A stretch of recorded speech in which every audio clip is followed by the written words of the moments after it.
16 December 1971 racecourse ময়দানে যখন আত্মসমর্পণের দলিল সই হচ্ছে, তখন বাংলাদেশের চারিদিকে কেবল লাশের স্তূপ আর পোড়ামাটি। পঙ্গু অর্থনীতি, বিধ্বস্ত অবকাঠামো আর 7.5 কোটি ক্ষুধার্ত মানুষ। সেই সময় বিশ্বব্যাংকের এক কর্মকর্তা বাংলাদেশকে উপহাস করে বলেছিলেন, বাংলাদেশ একটি তলাবিহীন ঝুড়ি। আজ স্বাধীনতার 54 বছর পেরিয়ে বাংলাদেশ বিশ্বের অন্যতম দ্রুত বর্ধনশীল অর্থনীতি। কিন্তু প্রশ্ন হলো, আমরা কি আমাদের যোগ্য উচ্চতায় পৌঁছাতে পেরেছি? একই সময়ে বা আমাদের পরে যাত্রা শুরু করে সিঙ্গাপুর, আজ এশিয়ার আর্থিক রাজধানী। চীন তার 80 কোটি মানুষকে চরম দারিদ্র্য থেকে মুক্ত করে আমেরিকাকে টেক্কা দিচ্ছে। আর মরুভূমির তপ্ত বালুতে দাঁড়িয়ে দুবাই আজ ভবিষ্যতের শহর।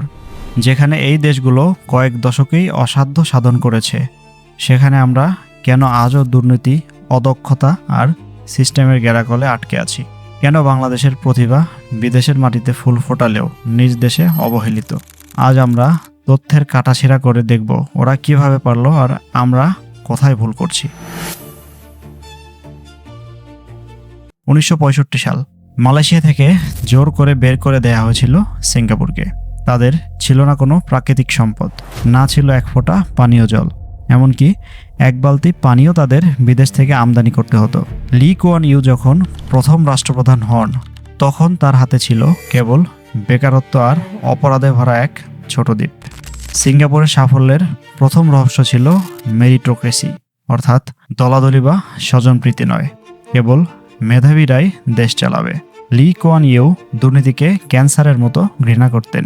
তিনি জানতেন সিঙ্গাপুরের একমাত্র সম্পদ তার দেশের জনগণ। তাই তিনি শিক্ষাকে এমন পর্যায়ে নিয়ে গেলেন যেখানে প্রতিটি নাগরিক আজ একজন দক্ষ কারিগর। আজ সিঙ্গাপুর পোর্ট বিশ্বের অন্যতম ব্যস্ততম বন্দর, কারণ তারা তাদের ভৌগোলিক অবস্থানকে কাজে লাগাতে পেরেছে। আমাদের চট্টগ্রাম বা পায়রা বন্দর কেন আজ পর্যন্ত সিঙ্গাপুরের বিকল্প হয়ে উঠতে পারল না? উত্তরটা লুকিয়ে আছে আমাদের মন্থর গতি আর আমলাতান্ত্রিক লাল ফিতার দৌরত্বে।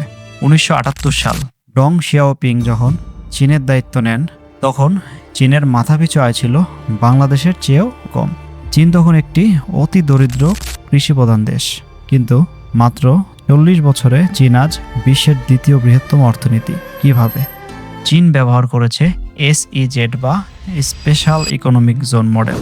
তারা শেনজেন বা সাংহাইয়ের মতো শহরগুলোকে বিশ্বের কারখানা বানিয়ে ফেলেছে। চীন যখন কোনো কাজ শুরু করে, তখন তারা 100 বছরের পরিকল্পনা মাথায় রাখে। তাদের দেশে সরকারের ধারাবাহিকতা থাকায় বড় বড় প্রকল্প মাঝপথে আটকে থাকে না। সবচেয়ে বড় কথা, চীন তার শিক্ষার কারিকুলামকে সরাসরি ইন্ডাস্ট্রির সাথে যুক্ত করেছে। আমাদের দেশে প্রতি বছর লক্ষ লক্ষ গ্র্যাজুয়েট বের হচ্ছে ঠিকই, কিন্তু তারা কি আদৌ কর্মসংস্থানের জন্য দক্ষ? কেন বাংলাদেশের বড় বড় ফ্যাক্টরিগুলোতে এখনো ভারত বা শ্রীলঙ্কা থেকে বিশেষজ্ঞ আনতে হয়? এই স্কিল গ্যাপই আমাদের উন্নয়নের চাকাকে আটকে রেখেছে। দুবাই মানেই তেল, এই ধারণাটি আজ সেকেলে। দুবাইয়ের শাসক শেখ রশিদ বিন সাইদ আল মাকতুম বুঝতে পেরেছিলেন তেল একদিন শেষ হয়ে যাবে। তাই তিনি দুবাইকে পরিণত করলেন বিশ্বের লজিস্টিক এবং ট্যুরিজম হাবে। দুবাই প্রমাণ করেছে যে ভীষণ বা লক্ষ্য যদি আকাশচুম্বী হয়, তবে মরুভূমির বালুও সোনা হয়ে ঝরে। দুবাইয়ের সাফল্য এসেছে তাদের ওপেন বিজনেস পলিসি এবং সাহসের কারণে। তারা বিশ্বের সবচেয়ে উঁচু দালান বুর্জ খলিফা বানিয়েছে কেবল রেকর্ড করার জন্য নয়, বরং বিশ্বকে দেখানোর জন্য যে দুবাই নিরাপদ এবং বিনিয়োগের যোগ্য জায়গা। আমাদের কক্সবাজার বিশ্বের দীর্ঘতম সমুদ্র সৈকত হওয়া সত্ত্বেও আমরা কেন দুবাইয়ের মতো পর্যটক আকর্ষণ করতে পারি না? কারণ আমাদের নেই দীর্ঘমেয়াদী মাস্টার প্ল্যান এবং পর্যটক বান্ধব আধুনিক সিস্টেম। বাংলাদেশ গত 1 দশকে অবকাঠামোতে বিপ্লব ঘটিয়েছে। পদ্মা সেতু, মেট্রো রেল বা রূপপুর পারমাণবিক বিদ্যুৎ কেন্দ্র আমাদের সামর্থ্যের প্রমাণ দেয়। কিন্তু মুদ্রার উল্টোপিঠ হলো দুর্নীতি। ট্রান্সপারেন্সি ইন্টারন্যাশনাল অনুসারে আমাদের দেশে একটি সড়ক বা সেতু বানাতে যে খরচ হয়, তা ইউরোপ বা আমেরিকার চেয়েও বেশি। এই অর্থ যদি অপচয় না হতো, তবে আজ বাংলাদেশ আরও 10 বছর এগিয়ে থাকতো। তাই হয়তো শেখ মুজিবুর রহমান তার ভাষণে বলেছিলেন, সবাই পায় সোনার খনি, আমি পেয়েছি চোরের খনি। আমাদের বড় বাধা হলো ইনস্টিটিউশনাল ফেইলিয়র বা প্রতিষ্ঠানের অকার্যকারিতা। ব্যাংক খাতে খেলাপি ঋণের পাহাড়, বিচার ব্যবস্থার দীর্ঘসূত্রিতা এবং রাজনৈতিক অস্থিরতা বিদেশি বিনিয়োগকারীদের নিরুৎসাহিত করে। সিঙ্গাপুর বা চীন যা পেরেছে তা হলো সিস্টেমকে স্বচ্ছ করা। আমরা এখনো ফাইলের সই আর টেবিলের নিচ দিয়ে লেনদেনের যুগে আটকে আছি। এছাড়া আমাদের রেমিটেন্স আর গার্মেন্টস এই দুই স্তম্ভের বাইরে নতুন কোনো বড় খাত তৈরি করতে পারিনি। এই মিডল ইনকাম ট্র্যাপ থেকে বের হতে না পারলে আমরা উন্নত দেশ হওয়ার স্বপ্ন বাস্তবায়ন করতে পারবো না। সিঙ্গাপুর, দুবাই আর চীনের উন্নয়নের পেছনে ছিল তাদের স্বচ্ছ রাজনীতি এবং জাতীয় ঐক্যমত। সরকার বদলালেও বা নেতা বদলালেও রাষ্ট্রের মূল লক্ষ্য বা পলিসি কখনো বদলাতো না। কিন্তু আমাদের এখানে আমরা গত 50 বছরে দেখেছি, এক সরকার যা শুরু করে অন্য সরকার এসে তা কেবল বিদ্বেষের কারণে বন্ধ করে দেয়। আমাদের উন্নয়ন হয়েছে ব্যক্তিকেন্দ্রিক, রাষ্ট্রকেন্দ্রিক নয়।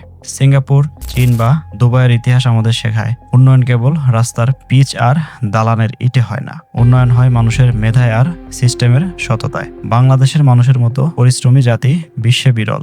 আমাদের প্রবাসীরা মরুভূমিতে রক্ত পানি করে টাকা পাঠাচ্ছে, আর শ্রমিকরা দিনরাত এক করে কাপড় বানাচ্ছে। রাজনৈতিক অস্থিরতার সুযোগ নিয়ে আমাদের একটি বিশেষ গোষ্ঠী সেই হাজার হাজার কোটি টাকা পাচার করছে কানাডার বেগমপাড়ায় কিংবা দুবাইয়ের বিলাসবহুল অ্যাপার্টমেন্টে। এই অনিয়মের বিরুদ্ধে রুখে দাঁড়াতে আমাদের প্রয়োজন সুশাসন, দুর্নীতিমুক্ত সমাজ, কর্মমুখী শিক্ষা এবং রাজনৈতিক স্থিতিশীলতা। এই তিনটি বিষয় নিশ্চিত করতে পারলে 16 কোটি মানুষের এই দেশ হবে এশিয়ার পরবর্তী টাইগার। আমরা কি পারবো সেই পরিবর্তনের অংশ হতে, নাকি আগামী 50 বছর পর আমাদের পরবর্তী প্রজন্ম এই একই আক্ষেপ করবে? উত্তরটি আমাদের সবার কাজের মধ্যে লুকিয়ে আছে। আপনার কি মনে হয় বাংলাদেশের উন্নয়নের প্রধান বাধা কোনটি? কমেন্টে আপনার মূল্যবান মতামত জানান। ইনফোগল্পের সাথে থাকার জন্য ধন্যবাদ। দেখা হচ্ছে পরবর্তী ভিডিওতে।